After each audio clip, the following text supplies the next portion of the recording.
Welcome student. काफ़ी लंबे समय के बाद मैं आप लोग के साथ जुड़ पाई हूँ। किसी कारण वजह से मैं वीडियो अपलोड नहीं कर पा रही थी, तो मैं वीडियो अब कंटिन्यू अपलोड करने वाली हूँ।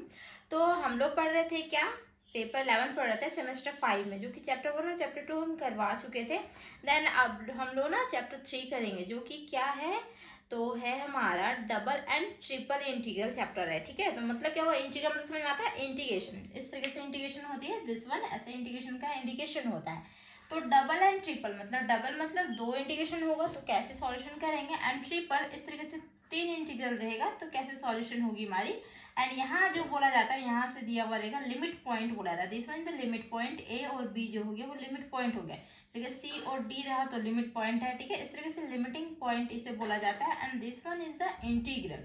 ओके, एंड किसी के रिस्पेक्ट में दिया रहेगा। अब वेरिएबल जैसे डबल इंटीग्रल दो वेरिएबल रहेगा, ट्रिपल इंटीग्रल तीन वेरिएबल रहेगा। सिंपल, पता चल रहा है। तो सबसे पहले हम लोग देखेंगे सिंगल इंटीग्रल जो होती है, मतलब सिंगल एक हमारा ऐसे इंटीग्रेशन दिया हुआ रहेगा, वो क्या होता है वो हम समझेंगे। देन डबल समझेंगे, देन ट्रिपल समझेंगे। ठीक है, एक एक करके समझेंगे। और इससे पहले जो भी मेरे चैनल पर नया है, प्लीज चैनल को सब्सक्राइब कर लीजिएगा। वीडियो अच्छी लगती है वीडियो को लाइक कीजिए, फ्रेंड्स में शेयर कर दीजिए। अब सेमेस्टर 5 की आप लोग का एग्जाम भी होने वाली, मुझे पता चला बीबीएमक्यू यूनिवर्सिटी का।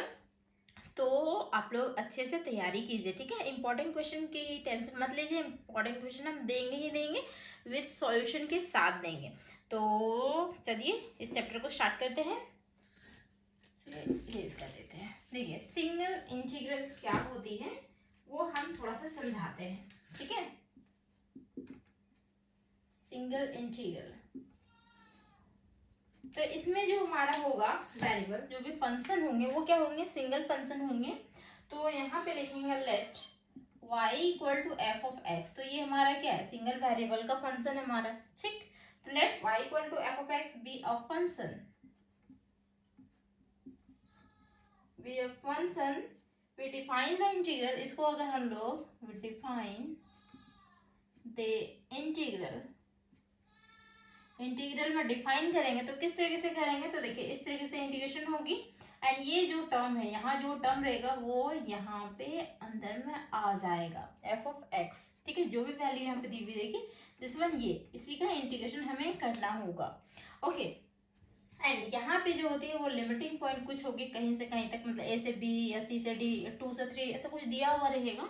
तो इसको हम लोग रीजन बोलते हैं। आर से डिनोशन कर सकते हैं, एस से डिनोशन करता है, बहुत जगह पे डी से डिनोशन करता है। तो कंफ्यूजन नहीं होनी है, आर एस डी सब क्या है, रीजन है, वो लिमिटिंग पॉइंट दी हुई रहेगी। ठीक है, तो हम आर से डिनोशन कर दे रहे हैं इंटीग्रल, जो कि डिफाइन किस तरीके से है, this one R and f of x. और एक्स है यहाँ वेरिएबल, तो किसके रिस्पेक्ट में सॉरी इंटीग्रेशन होगा, डी एक्स के रिस्पेक्ट में होगा इंटीग्रेशन। जैसे हमारा जो वेरिएबल रहता है उसी के रिस्पेक्ट में होता है, तभी जाके हम सॉल्व कर पाते हैं। अगर हमारा वाई रहा और एक्स के रिस्पेक्ट में करेंगे इंटीग्रेशन तो क्या होगा, सॉल्व नहीं होगा। ठीक है, तो यहाँ अगर एक्स वेरिएबल तो एक्स के रिस्पेक्ट में होगा इंटीग्रेशन, वाई वेरिएबल तो वाई के रिस्पेक्ट में, जेड हो तो जेड के रिस्पेक्ट में। ओके, देन तो वेयर एस, ये जो है हमारा सॉरी यहाँ ऐसे नहीं लिखा हुआ, वेयर आर जो है वो क्या है, आर सेट ऑफ पॉइंट्स बोल सकते हैं, सेट ऑफ पॉइंट्स, उसी को रीजन बोला जाता है। सेट ऑफ पॉइंट्स हो गया given by the interval, by the interval, जो कि इंटरवल ए बी दिया रहे या कुछ भी दिया हुआ रहेगा इंटरवल अपना, तो ये हमारा हो जाएगा। ठीक है, इसी को हम लोग डिनोशन कर सकते हैं, और करके डिनोशन कर सकते हैं ना, ये वाला जो टर्म है इसको हम लोग इस तरीके से A to B F of X into D X, ये हमारा इंटीग्रेशन में प्रॉपरली इंटीग्रेशन इस तरीके से डिनोशन होगा। तो ये तो हो गया सिंगल की बात। अब आ जाते हैं डबल की बात। तो डबल में किस तरीके से होगा, देखिए कुछ थोड़ा बहुत मतलब थोड़ा बहुत क्या रहता है, डिफरेंस रहती है। ठीक है,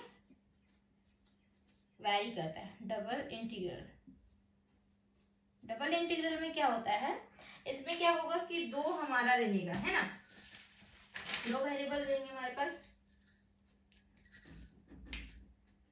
late y equal to F of X Y, दो वेरिएबल है हमारे पास।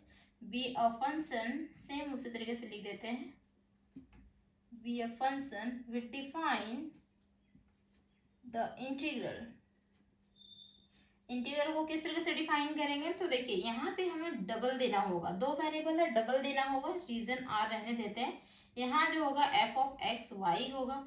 अब आई बात यहाँ पे, तो यहाँ पे डी एक्स और डी वाई दोनों होगा, क्योंकि हमारा दो वेरिएबल है इसीलिए दोनों डायरेक्शन देना होगा, डी एक्स के रिस्पेक्ट में भी करना होगा, डी वाई के रिस्पेक्ट में भी करना होगा। ओके, वेयर ये जो आर है वो रीजन क्या होगा, दो इंटरवल हो जाएंगे, यहाँ एक का और यहाँ दूसरे का हो जाएगा इंटरवल। ओके, समझ में आ रही बात। तब यहाँ लिखेंगे वेयर जो हमारा दिया हुआ है आर सेट ऑफ पॉइंट्स होंगे, ठीक है, points given by the interval जो कि हमारा इंटरवल है, एक ए बी मान लेते हैं एंड एक सी डी मान लेते हैं, दो इंटरवल हमारे इस तरीके से गिवन है एंड ये जो है रीजन एंड दो वेरिएबल का ये हमारा क्या हो गया, फंक्शन हो गया। ठीक है, तो डबल इंटीग्रल इस तरीके से होता है। हम चेक कर लेते हैं एक बार कि ये दिख रहा है कि नहीं दिख रहा आप लोग को। हाँ, दिख रही है आप लोग को। ठीक है, तो ये हमारा हो गया यहाँ तक। एंड देखिए यहाँ क्या होता है, यहाँ जो इंटीग्रेशन होती है वो किस तरीके से होती है, जैसे कि इसी चीज को हम और करके लिख देंगे, इसको जो डिनोशन देंगे किस तरीके से देंगे, ऊपर इरेज कर रहे हैं। ठीक है, सिंगल इंटीग्रल को इरेज कर रहे हैं, क्योंकि सिंगल इंटीग्रेशन आप लोग पहले भी पढ़ चुके होंगे। ठीक है, पिछला सेमेस्टर में पढ़ चुके होंगे, सेमेस्टर 1 2 में भी दिया हुआ रहता है। इसको और करके लिख देते हैं, ऐसे इंटीग्रेशन है हमारा, ठीक, a to b एंड यहाँ है c to d, और यहाँ था f of x y and dx dy, ये दिया हुआ है हमारा। ठीक, तो अब यहाँ बात आई कि हमें करना होगा कैसे, तो जो यहाँ पहले दिया हुआ रहता, ठीक, तो ये जो dx दिया हुआ है, तो x का जो है limiting point this one c और d होगा, पहले इसका करना होगा इंटीग्रेशन x के रिस्पेक्ट में और लिमिटिंग पॉइंट ये लगाना होगा, फिर क्या करना होगा, जो भी रिजल्ट आएगी उसको करना होगा क्या, इंटीग्रेशन y के रिस्पेक्ट में, और y का जो होगा ये हमारा दिया हुआ रहेगा लिमिटिंग पॉइंट। ठीक, अभी एग्जाम्पल से समझेंगे। तो क्या होता है इसमें कि यहाँ जो है वो पार्शियली डिफरेंशिएट होता है। पार्शियली डिफरेंशिएट क्या होता है कि अगर x के रिस्पेक्ट में करते हैं तो y को कांस्टेंट मानना होगा, अगर y के रिस्पेक्ट में करते हैं तो x को कांस्टेंट मानना होगा। समझ में आई बात। देखिए यहाँ पे एक एग्जांपल लेते हैं और अच्छे से समझ जाते हैं। ठीक है, एक एग्जांपल हमारा है इवेलुएट, एग्जांपल है, ठीक है, इजी हम लिख देते हैं, फॉर एग्जांपल होता है इवेलुएट, जो कि इवेलुएट कर रहा है कुछ इस तरीके से, रीजन आर दिया हुआ है and x square y d x d y, where R का दिया हुआ टर्म्स जो कि है दिस वन एक term, this one second term. ठीक है, मतलब क्या हुआ कि x का जो हमारा पॉइंटिंग लिमिटिंग पॉइंट होगा 0 to 1 होगा, y का लिमिटिंग पॉइंट 0 to 2 होगा। मतलब क्या हुआ कि इसको हम लिखेंगे सॉल्यूशन में। सॉल्यूशन में किस तरह से होगा ना, देखिए ये लिमिटिंग पॉइंट को हम यहाँ पे लिख सकते हैं। ठीक है, तो सबसे पहले लिखते हैं गिवन इंटीग्रल, इसको इंटीग्रल ही बोलता है, जो कि हमारा गिवन इंटीग्रल कुछ इस तरीके से है, this one x square y d x d y. ठीक है, एंड रीजन दिया हुआ है तो नाउ करके लिखेंगे रीजन x का और ये y का। ठीक, तो यहाँ पे देख रहे हैं कि x के रिस्पेक्ट में पहले करना है, तो रीजन जो होगा अंदर में x का लिखाएगा, y का बाद में करना है तो y का रीजन जहाँ जो होगा वो बाद मतलब पहले लिखाएगा। तो मतलब क्या हुआ कि y का रीजन 0 to 2 है तो हम 0 to 2 लिखेंगे। ठीक है, y जो है वो 0 से बड़ा और इक्वल है और 2 से छोटा और इक्वल है, तो 0 to 2, x का क्या है 0 to 1, तो 0 to 1। ठीक, पहले वाला हम नीचे लिखते हैं, बाद वाला हम ऊपर में लिखते हैं। देन यहाँ पे हमारा हो गया x square y d x d Y.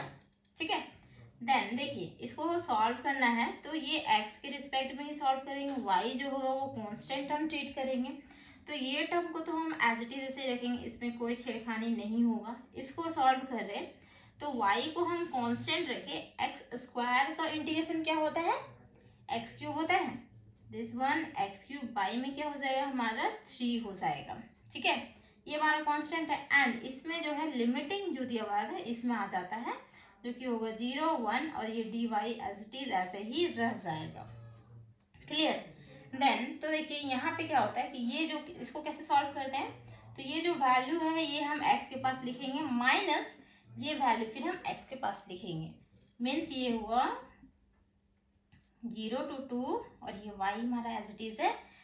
यहाँ 1 है, 1 का क्यूब करेंगे तो क्या होगा 1 और y में 3 रहेगा माइनस, फिर यहाँ 0 पुट आउट करेंगे तो क्या होगा यहाँ 0 मतलब 0 का क्यूब 0 होगा, 0/3 क्या हो जाता है हमारा 0 हो जाता है ना, दिस वन। एंड यहाँ हो जाएगा हमारा dy। ठीक है, इरेज कर दे रहा थोड़ा सा, देखिए। देन ये जो है हमारा, इसको सॉल्व करेंगे तो क्या निकल के आएगा हमारे पास 0 to 2, ये जो है मतलब 1/3 माइनस 0/3 मतलब 0 हो जाता है। ठीक है, तो 1/3 हो जाएगा, मतलब क्या हुआ कि y मल्टीप्लाई विथ y 1/3 और dy दिस वन, ये हो गया हमारा। ठीक, देन अब y के रिस्पेक्ट में करेंगे और x यहाँ है नहीं, नॉर्मल टर्म है 1/3 जो कि वो कांस्टेंट टर्म होता है 1/3, पता है ना कांस्टेंट टर्म, तो हम 1/3 हम बाहर लिख सकते हैं। ठीक है, अब y का करते हैं इंटीग्रेशन, क्या होगा y² y में 2 एंड लिमिटिंग पॉइंट देते हैं 0 to 2। ठीक है, देन उसके बाद बस पुट आउट करनी है लिमिटिंग पॉइंट को। लिमिटिंग पॉइंट पुट आउट होगा तो क्या होगा, ये 1/3 है ही, यहाँ पे 2 पुट आउट करेंगे, 2 का स्क्वायर कितना हो जाएगा 4 y में 2 माइनस यहाँ पे क्या हो 0 मतलब y की जगह पे 0 पुट आउट करेंगे 0 y में 2 दिस वन। तो देखिए 4/2 मतलब क्या हो जाएगा दिस वन 2, या बोल सकते हैं हाँ 2 4/2 मतलब 2 हो गया, और ये 0/2 मतलब 0 हो जाता है, तो 2 माइनस 0 मतलब 2 ही होगा, तो मतलब यहाँ 1/3 मल्टीप्लाई विथ 2, तो क्या हो गया यहाँ पे 2/3। दिस इज द आंसर, ये हमारी आंसर निकल के आ जाती है। ठीक है, तो समझ में आया किस तरीके से हुआ, ये हम इरेज कर दे रहे हैं। तो इस तरीके से इंटीग्रेशन करनी होगी, तो डबल इंटीग्रेशन इस तरीके से होता है, जो अंदर में दिया रहेगा उसका पहले इंटीग्रेशन होगा, जो बाहर में दिया रहेगा उसका बाद में इंटीग्रेशन होगा, और जो अंदर में रहेगा हमारा इंटीग्रेशन लिमिट वो होता है x का, मतलब जो जिसके रिस्पेक्ट में पहले दिया हुआ रहेगा उसी का होगा, एंड बाद वाला जो होगा मतलब फर्स्ट में दिया हुआ बाद का।